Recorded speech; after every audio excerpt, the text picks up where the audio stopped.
what happens when the toughest sanctions ever created not only fail to weaken a country, but actually end up making it stronger. I'm John Mearsheimer, and I've spent more than 40 years studying how major powers rise and decline. What I'm seeing today goes against everything Western leaders believed about using economic pressure as a weapon. Professor Jeffrey Sachs recently gave one of the sharpest critiques of Western strategy I have ever heard. His warning isn't based on guesses. It's a detailed examination of a policy that has gone very wrong. The sanctions meant to cripple Russia have backfired so severely that they are now helping reshape the global balance of power. While Washington celebrates short-term achievements, Moscow is succeeding in a completely different way, and the West does not seem to recognize that it is falling behind.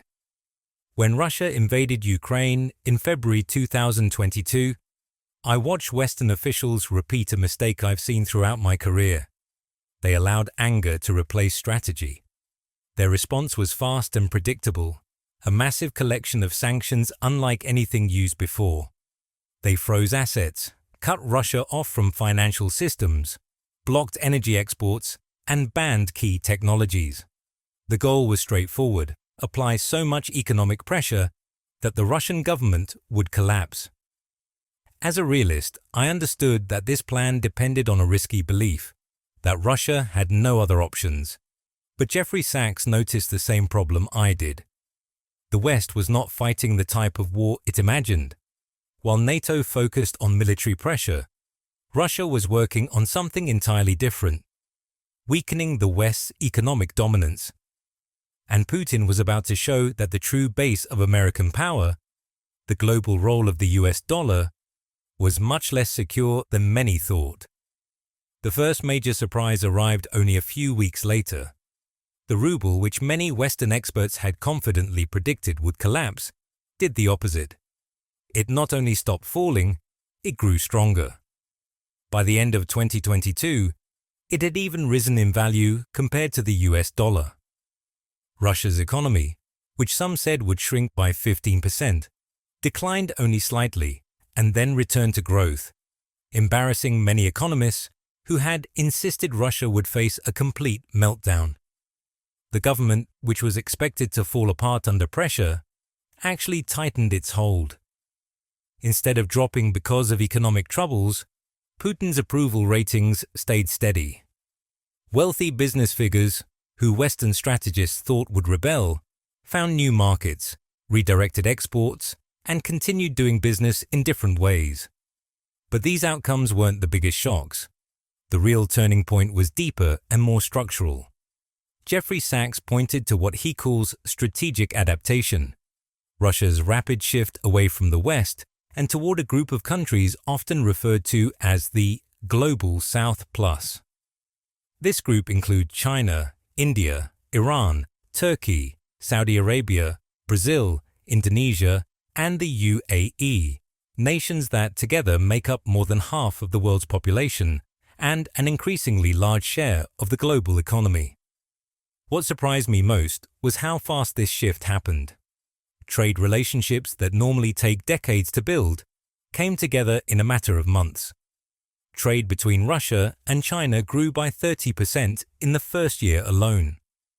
India increased its purchases of Russian oil by more than 700%. These changes weren't temporary.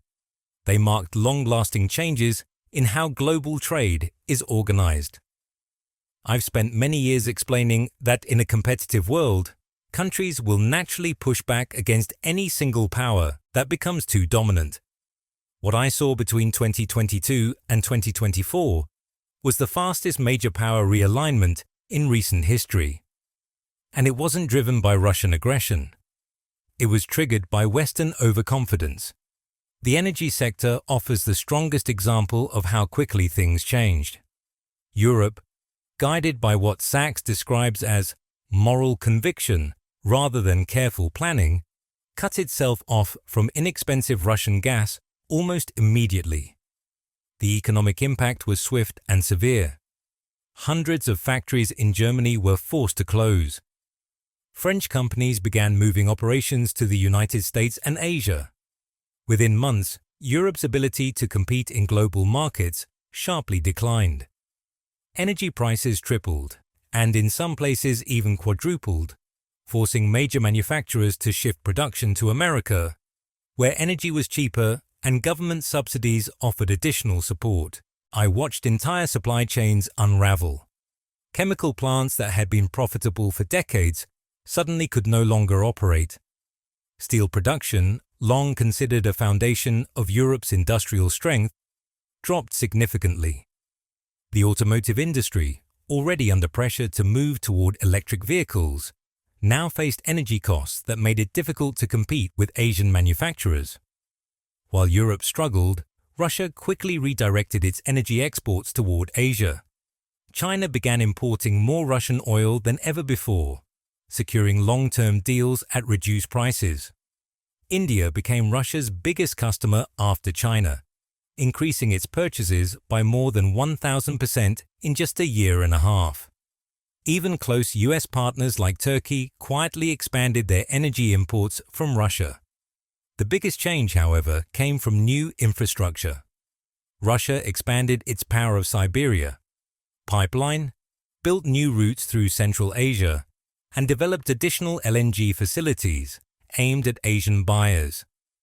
In a remarkably short period of time, Russia reshaped the flow of energy across Eurasia. What normally would have taken decades happened in a matter of months.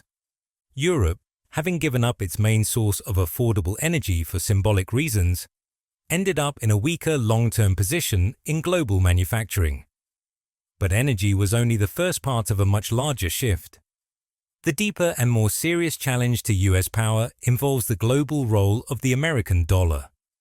For 80 years, the United States has benefited from what economists call exorbitant privilege, a unique advantage in the world financial system. For decades, the United States has held a unique advantage. It can create money that the rest of the world must accept, because global trade relies heavily on the dollar. This system allowed the US to run very large deficits, maintain a worldwide military presence, and use sanctions as a powerful political tool. But according to Sachs, this era is coming to an end. Not through war, but because many countries are beginning to work around the dollar system altogether.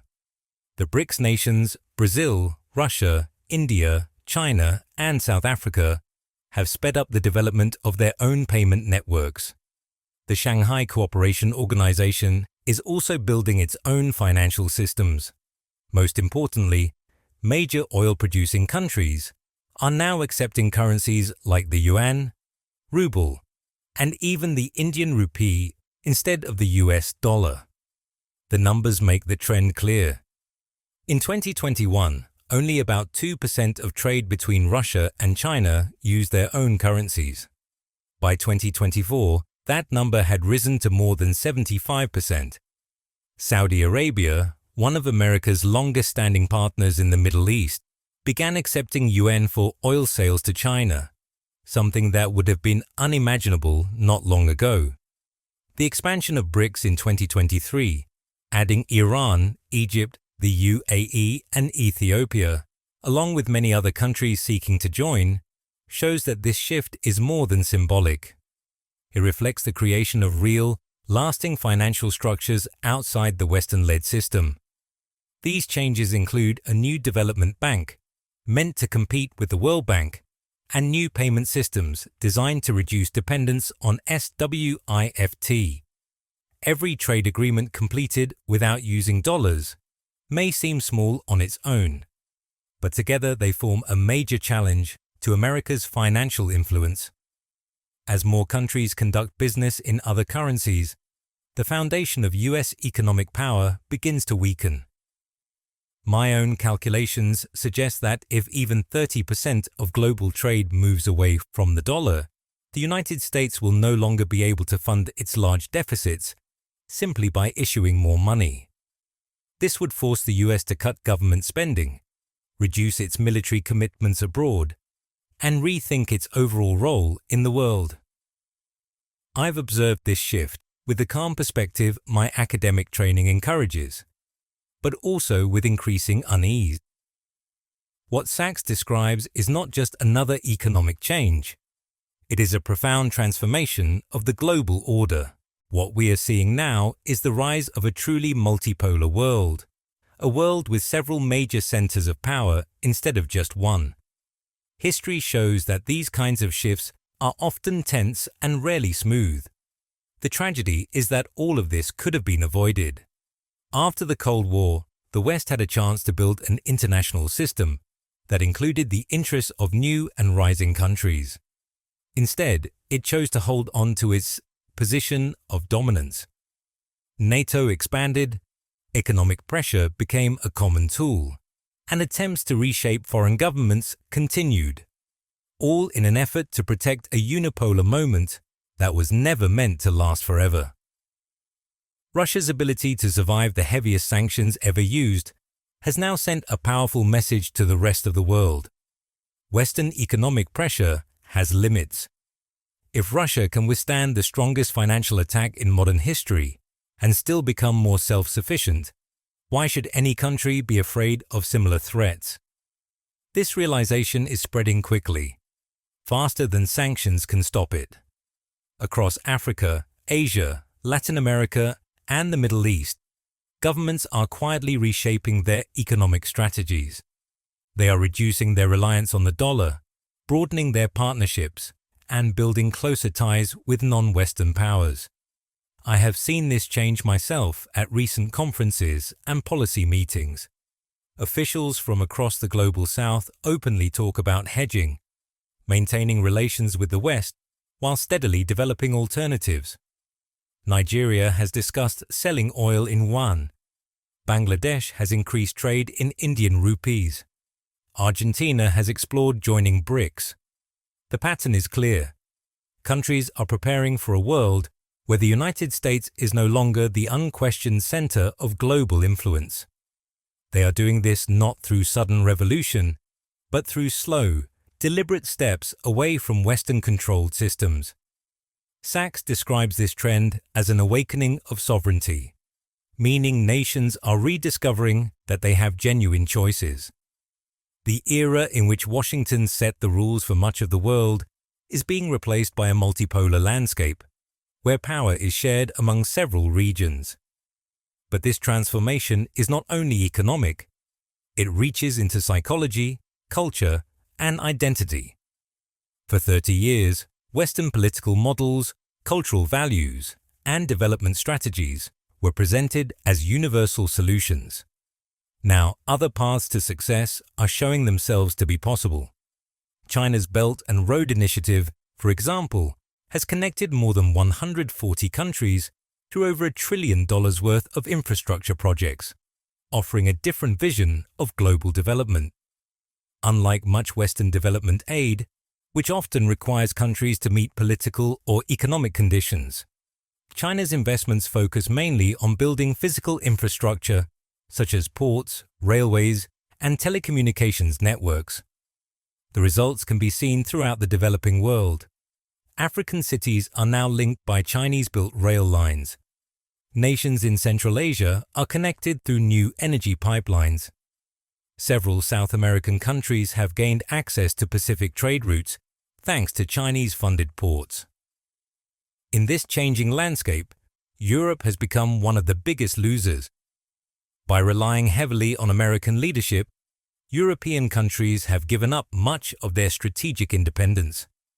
Now they face the uncomfortable reality that they lack both the military strength to protect themselves and the economic flexibility to adjust to new global conditions. A continent that once played a dominant role in world affairs has slipped into a secondary position, dependent on expensive American energy after giving up far cheaper Russian supplies. The psychological impact of this shift is deeper than the economic consequences. For 3 decades, many Western leaders believed their political and economic systems were the only logical path forward, that their values applied universally, and that their global leadership was assured. Sachs challenges these beliefs directly. He argues that the world no longer needs Western approval to succeed. Other models of development, government, and international cooperation are proving effective. This change has unsettled many in Western political circles because it challenges their core assumptions.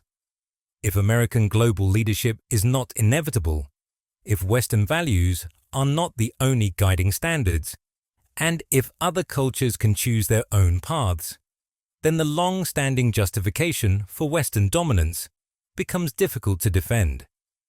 Increasingly, there is no clear answer, and that growing awareness is pushing Western foreign policy into more reactive and anxious behavior.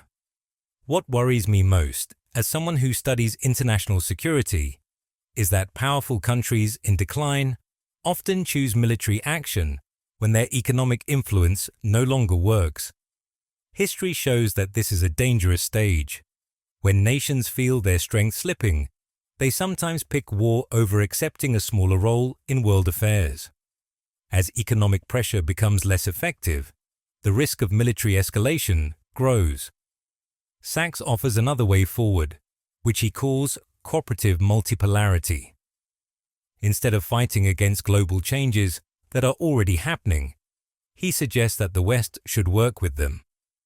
This means helping to build international systems that reflect today's world, rather than holding on to older structures created for a very different era. Such an approach requires humility, a quality American leaders have not always shown. It means recognizing that other countries have real interests, that different paths to development can succeed, and that varied forms of government do not automatically threaten global peace. The alternative to this cooperative approach is continued conflict, economic division, and a rising chance of war between nuclear-armed nations. As Sachs warns, the old world order is falling apart, whether we choose to guide this transition or ignore it. The real question is whether we will manage this shift wisely or allow it to lead us into disaster. Russia's ability to withstand Western pressure has broken the belief that the United States and its allies can shape global economics at will. Sanctions meant to display American power have, instead, revealed its limits. Around the world, countries are paying attention, and they are drawing conclusions that will influence international politics for decades to come. Once again, we are watching the familiar story of great power decline play out. But this time, the fading power is the United States. The issue is no longer whether the global system will become multipolar. It already is. The real question is how the United States will adjust, peacefully and responsibly, or through the turmoil that usually surrounds the fall of empires. Professor Sachs has delivered his warning. How we respond is up to us, but time is running out. The world is moving forward with or without American approval. The era of unquestioned dominance is ending, and what comes next depends on the choices we make now.